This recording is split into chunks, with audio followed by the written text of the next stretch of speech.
Welcome to whistle. Andhra Pradesh రాజకీయాల్లో తరచూ వినిపించే ఒక నినాదం కాపులకు రాజ్యాధికారం దక్కాలి. కాపు సామాజిక వర్గానికి చెందిన వ్యక్తి ముఖ్యమంత్రి కావాలి. ఈ డిమాండ్లో తప్పేమీ లేదు. ప్రజాస్వామ్యంలో ప్రతి సామాజిక వర్గానికి రాజకీయ ఆకాంక్షలుండొచ్చు. తమ వర్గానికి తగిన ప్రాతినిధ్యం లేదని భావిస్తే అధికారంలో వాటా కోరడం కూడా సహజమే. కానీ అసలు ప్రశ్న ఏంటంటే, కాపు ముఖ్యమంత్రి కావాలని కోరుకుంటున్నారా, లేక కాపు ముఖ్యమంత్రి కావడానికి అవసరమైన రాజకీయ నిర్మాణాన్ని నిజంగా సిద్ధం చేస్తున్నారా? ఈ రెండిటి మధ్య చాలా పెద్ద తేడా ఉంది. ఒకటి, టీవీ స్టూడియోల్లో మైకుల ముందు కాపు సీఎం కావాలి అని నినదించడం. రెండు, రాష్ట్రంలోని ఎస్సీ, ఎస్టీ, బీసీ, మైనారిటీ, కమ్మ, రెడ్డి, బ్రాహ్మణ, వైశ్య సహా అన్ని వర్గాల విశ్వాసాన్ని సంపాదించి ముఖ్యమంత్రి పీఠాన్ని చేరుకోవడం. రెండోది జరగకుండా మొదటిది ఎన్నిసార్లు చెప్పినా ఫలితం ఉండదు. ప్రజారాజ్యం పార్టీ చెప్పిన మొదటి రాజకీయ పాఠం ఏంటి? ఉమ్మడి ఆంధ్రప్రదేశ్లో చిరంజీవి నాయకత్వంలో ప్రజారాజ్యం పార్టీ ఆవిర్భవించినప్పుడు కాపు సామాజిక వర్గంలో అపారమైన రాజకీయ ఆశలు ఏర్పడ్డాయి. సినీ ప్రజాదరణ, మార్పు నినాదం, సామాజిక న్యాయం, కొత్త నాయకత్వం అన్నీ కలిసి ప్రజారాజ్యాన్ని ఒక ప్రత్యామ్నాయ శక్తిగా కనిపించేలా చేశాయి. కానీ ఎన్నికల ఫలితాల్లో ఆ పార్టీ 16.32% ఓట్లతో కేవలం 18 అసెంబ్లీ స్థానాలకే పరిమితమైంది. రాజకీయంగా అది చిన్న ఓటమి కాదు, గొప్ప పాఠం. ఒక సామాజిక వర్గం ఉత్సాహం పార్టీని ప్రారంభించగలదు, కానీ విస్తృత సామాజిక కూటమి లేకుండా అధికారంలోకి తీసుకురాలేదు. ప్రజారాజ్యం నేటికీ కొనసాగి గ్రామస్థాయి నిర్మాణం పెంచుకుని రెండో తరం నాయకత్వాన్ని తయారు చేసుకుని ఉంటే పరిస్థితి భిన్నంగా ఉండేదేమో. కానీ కాంగ్రెస్లో విలీనంతో ఆ రాజకీయ ప్రయోగం ముగిసిపోయింది. అంటే కాపు సామాజిక వర్గం నిర్మించిన ఒక స్వతంత్ర రాజకీయ వేదిక అధికారానికి చేరువ కాకముందే తన ఉనికిని కోల్పోయింది. చిరంజీవి తరువాత పవన్ కళ్యాణ్ జనసేన పార్టీని స్థాపించారు. 2014లో స్వయంగా పోటీ చేయకుండా టీడీపీ, బీజేపీ కూటమికి మద్దతిచ్చారు. 2019లో స్వతంత్ర రాజకీయ ప్రయోగం చేశారు. 2 స్థానాల్లో పోటీ చేసిన పవన్ ఓడిపోయారు. జనసేన ఒక్క స్థానానికే పరిమితమైంది. ఆ ఎమ్మెల్యే తరువాత వైసీపీలో చేరిపోయారు. అయితే 2019-24 మధ్య పవన్ కళ్యాణ్ ఎదుర్కొన్న రాజకీయ పరిస్థితులు ఆయన రాజకీయ ఆలోచనను మార్చాయి. వైసీపీ నేతలు ఆయన రాజకీయ వైఖరిని విమర్శించడాన్ని దాటి వ్యక్తిగత జీవితం, వివాహాలు, కుటుంబ అంశాలను పదే రాజకీయ ఆయుధాలుగా ఉపయోగించారు. దత్తపుత్రుడి గారి ఇల్లు హైదరాబాద్ లోనే, కానీ ఆయన ఇంట్లో ఇల్లాలు మాత్రం ప్రతి 3 సంవత్సరాలకు 4 సంవత్సరాలకు మారిపోతా ఉంటారు. ఒకసారి లోకల్, ఒకసారి నేషనల్, మరోసారి ఇంటర్నేషనల్. మరి తర్వాత ఎక్కడికి పోతాడో?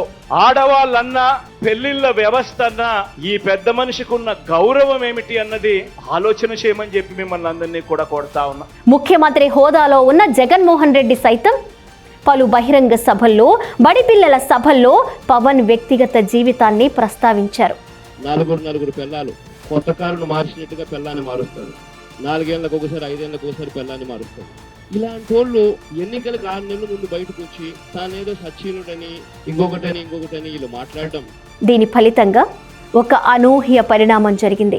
పవన్ ను కేవలం ఒక పార్టీ నాయకుడిగా వ్యతిరేకించాల్సిన వైసీపీ ఆయనను అవమానించడం ద్వారా కాపు సామాజిక వర్గంలోని ఒక భాగంలో భావోద్వేగ ఐక్యతను పెంచింది.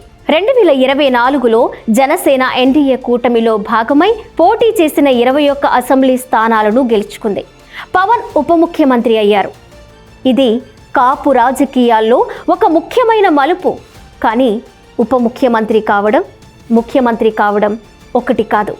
ముఖ్యమంత్రి కావాలంటే పవన్ కళ్యాణ్ జనసేనను కాపుల భావోద్వేగ వేదిక నుంచి రాష్ట్ర వ్యాప్త ప్రజా ప్రత్యామ్నాయంగా మార్చాలి. మరి కాపులకు రిజర్వేషన్ కావాలా, రాజ్యాధికారం కావాలా అంటే ఇది తెలుసుకునే ముందు కాన్షీరామ్ రాజకీయ తత్వాన్ని తెలుసుకుందాం. అడిగేవాడిగా ఉండకండి, నిర్ణయాలు తీసుకునే అధికారాన్ని సంపాదించండి అని అన్నారు. కాన్షీరామ్ కేవలం ఉద్యోగాల్లో వాటా కోసం ఉద్యమించలేదు. పాలనా వ్యవస్థలో నిర్ణయాధికారాన్ని సాధించేందుకు బహుజన సమాజాన్ని రాజకీయ శక్తిగా సంఘటితం చేయాలనుకున్నారు. ఒక సామాజిక వర్గం తన మొత్తం రాజకీయ శక్తిని రిజర్వేషన్ అనే ఒక్క డిమాండ్ చుట్టూ బంధిస్తే అధికారాన్ని సంపాదించడానికి అవసరమైన విస్తృత రాజకీయ దృష్టి బలహీనపడుతుంది. ముఖ్యమంత్రిని రిజర్వేషన్ ద్వారా నియమించరు. అధికార యంత్రాంగంపై రాజకీయ నియంత్రణ ఎన్నికల విజయంతోనే వస్తుంది. అందుకే రాజ్యాధికారాన్ని కోరే సామాజిక వర్గం తన దృష్టిని కేవలం కోటాలకే పరిమితం చేసుకోకూడదు.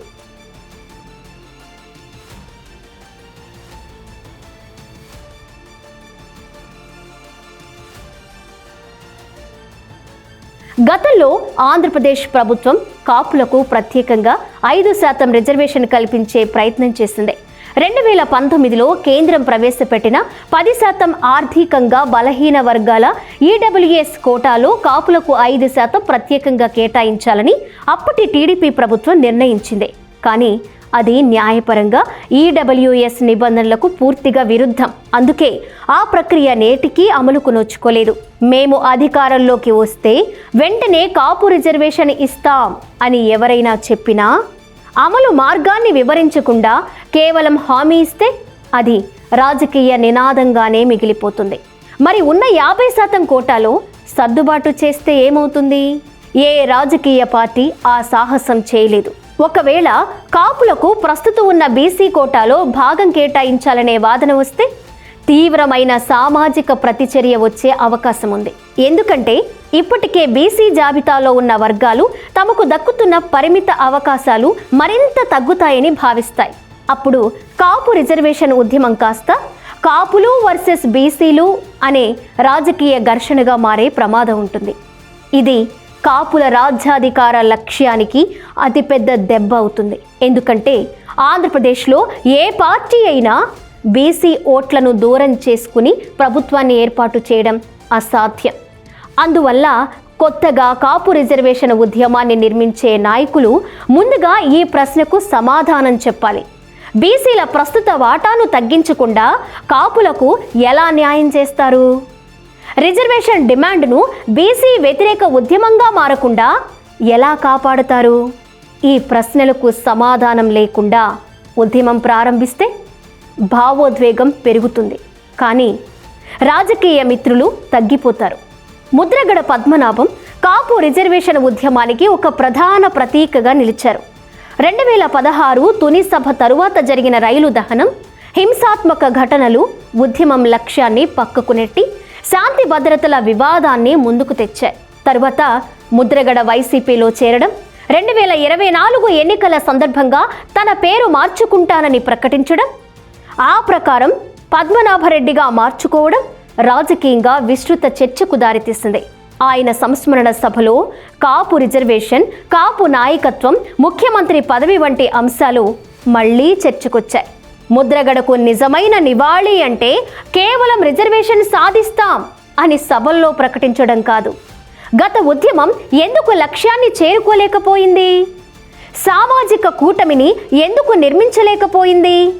ఉద్యమ ఉద్దేశం వైసీపీకి అనుకూలంగా కనిపించినప్పుడు విశ్వసనీయత కోల్పోవడం నిజం కాదా అనే అంశాలపై నిజాయితీగా ఆత్మ పరిశీలన చేయాలి. బీజేపీ నాయకుడు సోము వీర్రాజు మాట్లాడుతూ ముద్రగడ బీజేపీలో ఉంటే ముఖ్యమంత్రి అయ్యేవాడు అని సెలవిచ్చారు. 99లో బీజేపీ ఎంపీగా పోటీ చేయించు, ఆయన కేంద్ర మంత్రి చేద్దాం, ఆయన తర్వాత బీజేపీ అధ్యక్షుడు అవుతాడు, ఆ తర్వాత ఈ రాష్ట్రానికి ముఖ్యమంత్రి అవుతాడని చెప్పిన ఏకైక పార్టీ భారతీయ జనతా పార్టీ. అంతేకాదు, కాపు ముఖ్యమంత్రి కాకుండా నేటికీ కుట్రలు జరుగుతున్నాయట. ఆ కుట్రలేంటో మాత్రం వివరించలేదు. కాపు ముఖ్యమంత్రి ఆంధ్ర రాష్ట్రంలో కాకూడదనేటువంటి విషయాలు ఇవన్నీ జరుగుతున్నాయనేటువంటి విషయాన్ని నేను చెప్పడానికి ఏ విధంగానూ కూడా వెనకయ్యాను. ఒక నాయకుడి పేరుతో సభలు పెట్టడం సులభం. ఆ నాయకుడు లేవనెత్తిన సమస్యకు న్యాయపరంగా, రాజకీయంగా అమలు చేయగల పరిష్కారం చూపడం కష్టం. కాపు ఉద్యమానికి అతిపెద్ద శత్రువు ఎవరు? కాపు ఉద్యమానికి అతిపెద్ద శత్రువు కమ్మవారు కాదు, రెడ్లు కాదు, బీసీలు కాదు, మరే ఇతర సామాజిక వర్గమూ కాదు. కాపు రాజకీయాల పేరుతో కాపులను ఇతర వర్గాల నుంచి వేరు చేసే రాజకీయమే అతిపెద్ద శత్రువు. ప్రతి సంఘటనను కమ్మ కాపు ఘర్షణగా చూపించడం, వ్యక్తుల మధ్య వివాదాలను సామాజిక వర్గాల మధ్య యుద్ధంగా మార్చడం, గత హత్యలను ప్రస్తుత తరాలపై సామూహిక నేరంగా మోపడం. ఇవి రాజ్యాధికారానికి దారులు కావు, ఇవి రాజకీయ ఒంటరితనానికి దారులు. కాపు ముఖ్యమంత్రి కావాలంటే కమ్మ ఓటరు కూడా అతనికి ఓటు వేయాలి, రెడ్డి ఓటరు కూడా విశ్వసించాలి. బీసీ ఓటరు తన అవకాశాలకు ముప్పుగా చూడకూడదు. దళితుడు తన గౌరవం, భద్రత అతని పాలనలో సురక్షితమని నమ్మాలి. ముస్లిం, క్రైస్తవ మైనారిటీలు అతనిలో సమానత్వాన్ని చూడాలి. మహిళలు, యువత, రైతులు, ఉద్యోగులు, మధ్యతరగతి అందరూ అతనిని తమ నాయకుడిగా భావించాలి. కాపుల మనిషిగా మిగిలితే కేవలం కాపు నాయకుడవుతాడు. అందరి మనిషిగా మారితేనే ముఖ్యమంత్రి అవుతాడు. వంగవీటి మోహనరంగ హత్య ఆంధ్రప్రదేశ్ రాజకీయ చరిత్రలో అత్యంత విషాదకరమైన, ఉద్రిక్తలకు దారితీసిన ఘటన. రంగా హత్యకు కాపు సామాజిక వర్గం భావోద్వేగంగా గుర్తుంచుకోవడం సహజం. కానీ దశాబ్దాల పాటు అదే ఘటనను ప్రతి ఎన్నికల్లో సామాజిక వర్గాల మధ్య శత్రుత్వాన్ని పెంచేందుకు ఉపయోగిస్తే దానివల్ల కాపులకు రాజకీయ ప్రయోజనం కంటే నష్టమే ఎక్కువ. బెజవాడలో ముఠా హత్యల చరిత్ర తెలుగుదేశం పార్టీ పుట్టక ముందే ప్రారంభమైంది. కమ్యూనిస్టు నాయకుడు చలసాని వెంకటరత్నం హత్య, వంగవీటి రాధ హత్య, దేవినేని గాంధీ హత్య తెలుగుదేశం పార్టీ ఆవిర్భావానికి ముందే జరిగినవని నేటి తరానికి తెలుసా? తెలుగుదేశం అధికారంలోకి వచ్చిన తరువాత జరిగిన మొదటి హత్య దేవినేని మురళిది. మురళి హత్య, చివరకు రంగా హత్య. ఇవి పరస్పర ప్రతీకారాలు, స్థానిక ఆధిపత్యం, వ్యక్తిగత ప్రయోజనాలు, ముఠా తగాదాలు కలిసిన రక్త చరిత్ర. ఈ సంక్లిష్ట చరిత్రను ఒక కులం మరో కులాన్ని హత్య చేసింది అనే ఒక్క వాక్యానికి కుదించడం చరిత్రను వక్రీకరించడమే. రంగా హత్య తరువాత జరిగిన అల్లర్లలో 65 మంది అమాయకులు ప్రాణాలు కోల్పోయారు, ఆస్తులు ధ్వంసమయ్యాయి.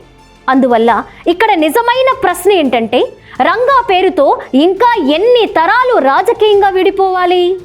రంగా హత్యను శాశ్వత కుల వైరం కోసం ఉపయోగించడం నాటి తల్లి కాంగ్రెస్, నేటి పిల్ల కాంగ్రెస్, వైసీపీ రాజకీయాల్లో కనిపించే రాజకీయం ఇదే. వైసీపీ నాయకులు రంగా వారసత్వాన్ని రాజకీయంగా ఉపయోగించుకోవడానికి ప్రయత్నిస్తారు.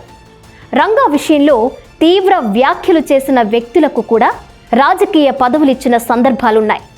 రంగాను పాముతో పోల్చి సంచలన వ్యాఖ్యలు చేసిన జగన్ బంధువు పూనూరి గౌతమ్ రెడ్డికి AP fibre net corporation chairman పదవి కట్టబెట్టారు జగన్.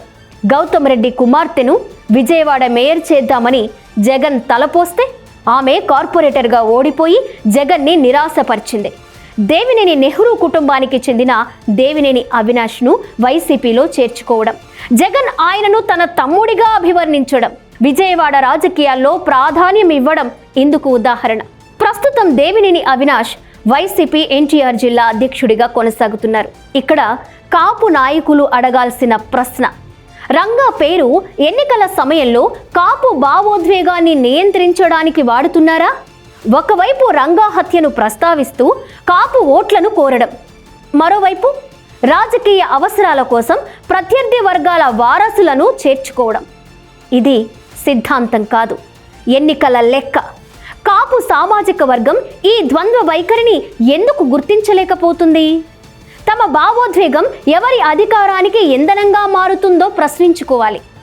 ఏ సామాజిక వర్గమైనా తాను ప్రాతినిధ్యం వహిస్తున్నామని చెప్పుకునే నాయకుల మాటలను పరిశీలించాలి. ప్రత్యర్థి నాయకుడిపై విమర్శ చేయడానికి తమ సొంత కులాన్ని బలహీనులు, మద్యం సేవించేవారు, ఆలోచన లేనివారు, మెదడు మొద్దుబారినోళ్ళు అని కాపు నేత అంబటి రాంబాబు అవమానిస్తే అది కాపు గౌరవ రాజకీయమా? ఒక పార్టీ అధినేతకు విధేయతను ప్రకటించడానికి నేను ఆయన పాలేరునే అనే స్థాయికి దిగజారిన పేర్ని నానిది సామాజిక వర్గ నాయకత్వమా? నాయకుడి విలువ అతని కులం వల్ల రాదు. తన వర్గం తరపున అధికార కేంద్రాన్ని ప్రశ్నించే ధైర్యం ఉందా? లేక అధినేతకు వేరే విధేయత చూపుతూ ఊడిగం చేస్తూ తన వర్గాన్ని ఓటు బ్యాంకుగా అప్పగిస్తున్నాడా అనే దానిపైనే ఆధారపడి ఉంటుంది. కాపు నాయకత్వం అంటే కాపుల పేరుతో పదవులు పొందడం కాదు. అధికారంలో ఉన్నప్పుడు కాపుల విద్య, ఉపాధి, వ్యాపారం, వ్యవసాయం, మహిళా సాధికారత, యువ నాయకత్వం కోసం, సంస్థాగత విధానాల కోసం ఏం చేశారు? అధికారంలో ఉన్న 5 ఏళ్ళు మౌనంగా ఉండి సంతాప సభల్లో గర్జించడం నాయకత్వం కాదు, అది కాలానుగుణ పాత్రధారణ. కాపు సీఎం ఎందుకు ఇంకా కాలేదు? కాపు సామాజిక వర్గానికి జనాభా, ఆర్థిక బలం, రాజకీయ చైతన్యం, ప్రాంతీయ విస్తరణ, నాయకత్వ సంపద అన్నీ ఉన్నాయి. అయినా ముఖ్యమంత్రి స్థానం ఎందుకు దక్కలేదు?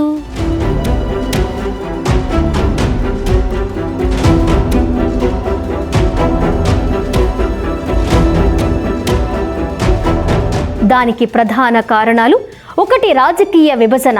కాపు ఓట్లు ఒకే పార్టీకి స్థిరంగా ఉండవు.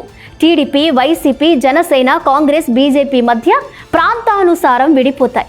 ఇది ప్రజాస్వామ్యపరంగా తప్పు కాదు. కానీ కాపు రాజ్యాధికారం అనే లక్ష్యాన్ని ప్రకటించే నాయకులు సామాజిక వర్గాన్ని ఒక రాజకీయ ఎజెండా చుట్టూ సంఘటితం చేయలేకపోయారనేది వాస్తవం. 2, వ్యక్తి కేంద్రిత ఉద్యమాలు బలమైన సంస్థలుగా మారకుండా వ్యక్తుల చుట్టూ తిరిగాయి. నాయకుడు పార్టీ మారితే ఉద్యమ దిశ మారుతుంది. నాయకుడు బలహీనపడితే ఉద్యమం కూడా బలహీనపడుతుంది. ఇక 3, రిజర్వేషన్పై అతిగా కేంద్రీకరణ. 4, ఇతర వర్గాలతో ఘర్షణాత్మక భాష, ముఖ్యంగా కమ్మ, కాపు విభేదాలను రెచ్చగొట్టే భాష.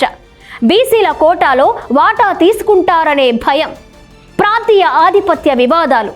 ఇవి కాపు నాయకత్వంపై ఇతర వర్గాల్లో అనుమానాన్ని పెంచాయి.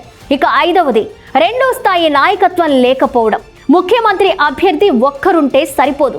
175 నియోజకవర్గాల్లో విశ్వసనీయ నాయకత్వం కావాలి. మండల, మున్సిపల్, జిల్లా, రాష్ట్ర స్థాయిల్లో శిక్షణ పొందిన రాజకీయ క్యాడర్ కావాలి. ఇక కుల ఆకాంక్షను ప్రజా విధానంగా మార్చలేకపోవడం. మా వ్యక్తి సీఎం కావాలి అనేది ఒక వర్గం ఆకాంక్ష మాత్రమే. ఆ నాయకత్వంలో రైతు ఆదాయం పెరుగుతుంది, యువతకు ఉద్యోగాలు వస్తాయి, అవినీతి తగ్గుతుంది, బీసీ, దళితులకు వాటా పెరుగుతుంది అనేది రాష్ట్ర అజెండా. 2వ భాష నేర్చుకోకుండా ముఖ్యమంత్రి పీఠం సాధ్యం కాదు. ముఖ్యమంత్రి పదవి సంఖ్యల ఆట మాత్రమే కాదు. ఒక సామాజిక వర్గం రాష్ట్ర జనాభాలో 15%, 20% లేదా అంతకంటే ఎక్కువ ఉందని చెప్పుకోవచ్చు. ఒక్క సామాజిక వర్గం ఒంటరిగా ప్రభుత్వాన్ని ఏర్పాటు చేయదు. ఎన్నికల్లో ఓట్లు పూర్తిగా ఒకే దిశలో పడవు.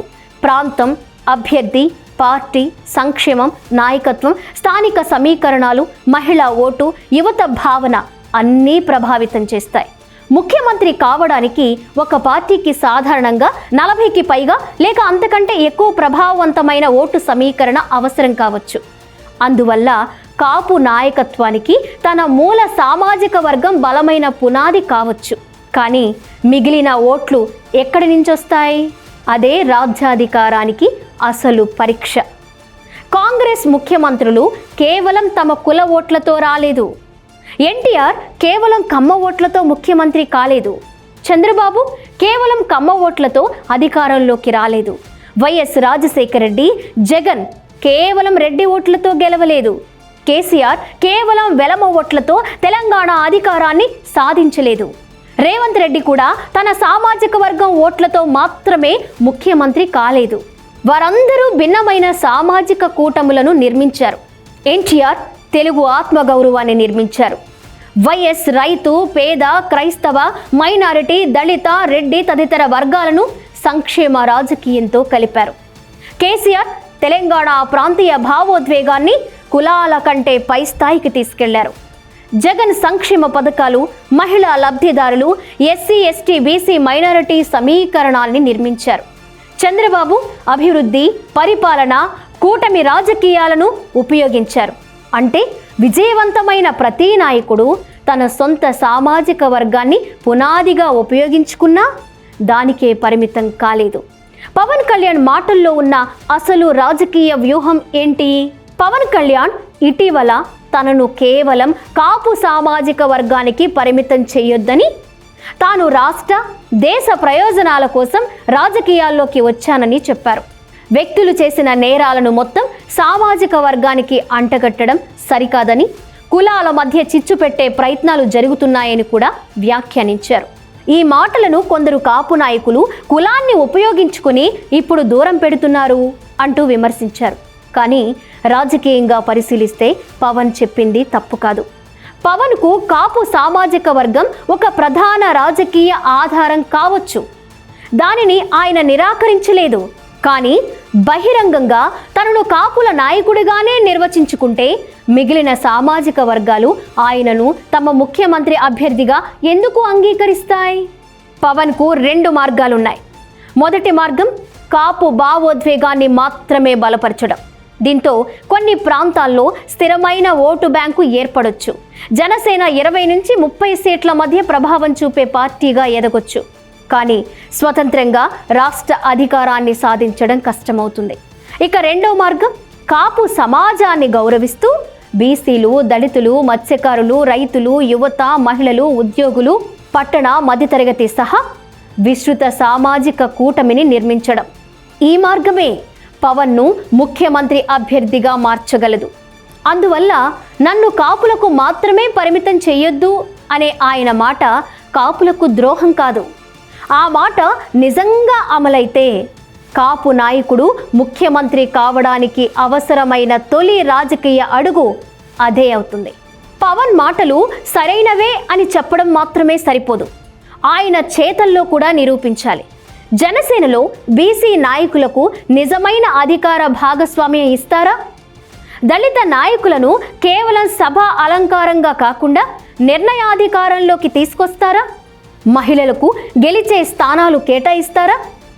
కాపు ఆధిపత్యం ఉందనే భయం ఇతర వర్గాల్లో రాకుండా పార్టీ నిర్మాణాన్ని సమతుల్యం చేస్తారా? తనపై వ్యక్తిగత దాడి చేసిన వారిపై ప్రతీకార రాజకీయాలకు దూరంగా ఉంటారా? కాపు రిజర్వేషన్పై భావోద్వేగ హామీ కాకుండా న్యాయపరమైన రోడ్ మ్యాప్ ఇస్తారా? టీడీపీతో కూటమిలో ఉన్నప్పటికీ జనసేనకు స్వతంత్ర రాజకీయ గుర్తింపును పెంచుతారా? ఇవన్నీ సాధిస్తే పవన్ కాపు నాయకుడు అనే స్థాయి నుంచి రాష్ట్ర నాయకుడిగా ఎదుగుతారు. లేకపోతే అందరి వాడిననే మాట ప్రసంగానికే పరిమితమవుతుంది. కాపులకు రాజ్యాధికారం రావాలంటే చేయాల్సిన పనులు కుల వ్యతిరేకతను కాదు, ప్రజా అజెండాను నిర్మించాలి. పేదరికం, నిరుద్యోగం, వ్యవసాయ సంక్షోభం, విద్య, ఆరోగ్యం, అవినీతి, ప్రాంతీయ అసమానతలను పరిష్కరించడం లక్ష్యంగా ఉండాలి. బీసీలతో శత్రుత్వం కాకుండా ఒప్పందం కావాలి. కాపు రిజర్వేషన్ వల్ల బీసీల ప్రస్తుత వాటా తగ్గదని స్పష్టమైన హామీ, విధానపరమైన మార్గం ఉండాలి. బీసీలకు స్థానిక సంస్థలు, నామినేటెడ్ పదవులు, విద్యా, ఉపాధి, రాజకీయ టికెట్లలో విస్తృత భాగస్వామ్యం ఇవ్వాలి. గ్రామాల్లో భూమి, కూలి, సామాజిక గౌరవం, ఆలయ ప్రవేశం, రాజకీయ ఆధిపత్యం వంటి అంశాల్లో ఉన్న ఘర్షణలను నిజాయితీగా ఎదుర్కోవాలి. దళితులకు వ్యతిరేకంగా జరిగే ఘటనలపై కుల రక్షణ ధోరణి కాకుండా న్యాయం వైపు నిలబడాలి. 2వ, 3వ తరం నాయకులను తయారు చేయాలి. ప్రతి నియోజకవర్గంలో కేవలం కాపు నాయకుడిని కాదు, అన్ని వర్గాల ఆదరణ పొందే జనసేన లేదా ప్రజా నాయకుడిని తయారు చేయాలి. సోషల్ మీడియా కుల యోధులను నియంత్రించాలి. యూట్యూబ్ చర్చలు, ఫేస్బుక్ పోస్టులు, వాట్సాప్ సందేశాల ద్వారా ఇతర వర్గాలను అవమానించేవారు కాపు రాజ్యాధికారానికి సేవ చేయడం కాదు, వారు మిగిలిన సమాజాన్ని కాపులకు దూరం చేస్తున్నారు అని గమనించాలి. ముఖ్యమంత్రి పదవి కంటే ముందుగా పాలనా సామర్థ్యం చూపాలి. జనసేనకు లభించిన శాఖల్లో పారదర్శకత, సమర్థత, అవినీతి రహిత పాలన చూపాలి. ముఖ్యమంత్రి కావాలని కోరుకునే నాయకుడు ముందుగా తన చేతిలో ఉన్న అధికారాన్ని ఎలా ఉపయోగిస్తున్నాడో ప్రజలు గమనిస్తున్నారు. కాపు సీఎం నినాదాన్ని ప్రజల సీఎం ప్రాజెక్టుగా మార్చాలి. అభ్యర్థి కాపు కావచ్చు, కానీ అతని మేనిఫెస్టో అందరిదీ కావాలి. అతని కేబినెట్ అన్ని వర్గాలది కావాలి. అతని పాలనలో ఏ కులానికి భయం ఉండకూడదు. కాపులకు రిజర్వేషన్ అవసరమని భావిస్తే రాజ్యాంగబద్ధంగా శాస్త్రీయ గణాంకాలతో ఇతర బలహీన వర్గాలకు నష్టం కలగకుండా పోరాడాలి. కాపులకు రాజ్యాధికారం కావాలంటే కుల సభల నుంచి బయటకు రావాలి. ఇతర వర్గాలను శత్రువులుగా చూపించే నాయకులను తిరస్కరించాలి. రంగా హత్య వద్ద రాజకీయ గడియారాన్ని నిలిపివేయకూడదు. రంగా తనయుడు రాధకు టికెట్ నిరాకరించింది ఎవరో కాదు, వైఎస్ రాజశేఖర రెడ్డి కావడం విశేషం. స్వయంగా స్వర్గీయ దాసరి నారాయణరావు వైఎస్ రాజశేఖర్ రెడ్డిని అభ్యర్థించినా కూడా వైఎస్ఆర్ నాడు తిరస్కరించారు. రాధకు టికెట్ సాయంలో కీలక పాత్ర పోషించింది లగడపాటి రాజగోపాల్ కావడం విశేషం. రాధ ఎమ్మెల్యేగా గెలుపొందిన తరువాత పెట్టిన మొదటి ప్రెస్ మీట్ మల్లాది విష్ణుపై తన ఓటమికి విపరీతంగా కృషి చేసి విఫలమైన మల్లాది విష్ణుని తక్షణం కాంగ్రెస్ పార్టీ నుంచి బహిష్కరించాలి అనేది రాధ డిమాండ్. ఎవరి మల్లాది విష్ణు? వైఎస్ నమ్మిన బంటు. కట్ చేస్తే 48 గంటల్లో మల్లాది విష్ణుని విజిటిఎం విజయవాడ, గుంటూరు, తెనాలి, మంగళగిరి పట్టణాభివృద్ధి, అదే నేడు ఏపీ క్యాపిటల్ CRDA దాని చైర్మన్గా నిబంధనలు మార్చి మరీ మల్లాది విష్ణుని కుర్చీలో కూర్చోబెట్టారు రాజశేఖర్ రెడ్డి. ప్రజారాజ్యం ఆవిర్భావంతో వంగవీటి రాధ కాంగ్రెస్ నుండి ప్రజారాజ్యం పార్టీలోకి వెళ్లారు. మా కులం వాడు సీఎం కావాలి అనే నినాదం నుంచి అన్ని కులాలు అంగీకరించే నాయకుడు మా వర్గం నుంచి కావాలి అనే స్థాయికి ఎదగాలి. అదే రాజ్యాధికారానికి మార్గం. పవన్ కళ్యాణ్ కేవలం కాపు నాయకుడిగా మిగిలిపోతే జనసేన ఒక ప్రభావవంతమైన ప్రాంతీయ భాగస్వామిగా ఉండొచ్చు. కానీ ఆయన కాపుల విశ్వాసాన్ని పునాదిగా చేసుకుని బీసీ, దళిత, మైనారిటీ, మహిళ, యువత, రైతు కూటమిని నిర్మించి అవినీతి రహిత పాలనా ప్రత్యామ్నాయాన్ని చూపగలిగితే ముఖ్యమంత్రి స్థానం అసాధ్యం కాదు. అందువల్ల పవన్ను కాపులకే పరిమితం చేయాలని కోరేవారు ఒక విషయం గుర్తించాలి. వారు పవన్ను కాపాడడం లేదు, ముఖ్యమంత్రి పీఠానికి వెళ్లే ఆయన రాజకీయ దారిని తామే మూసేస్తున్నారు.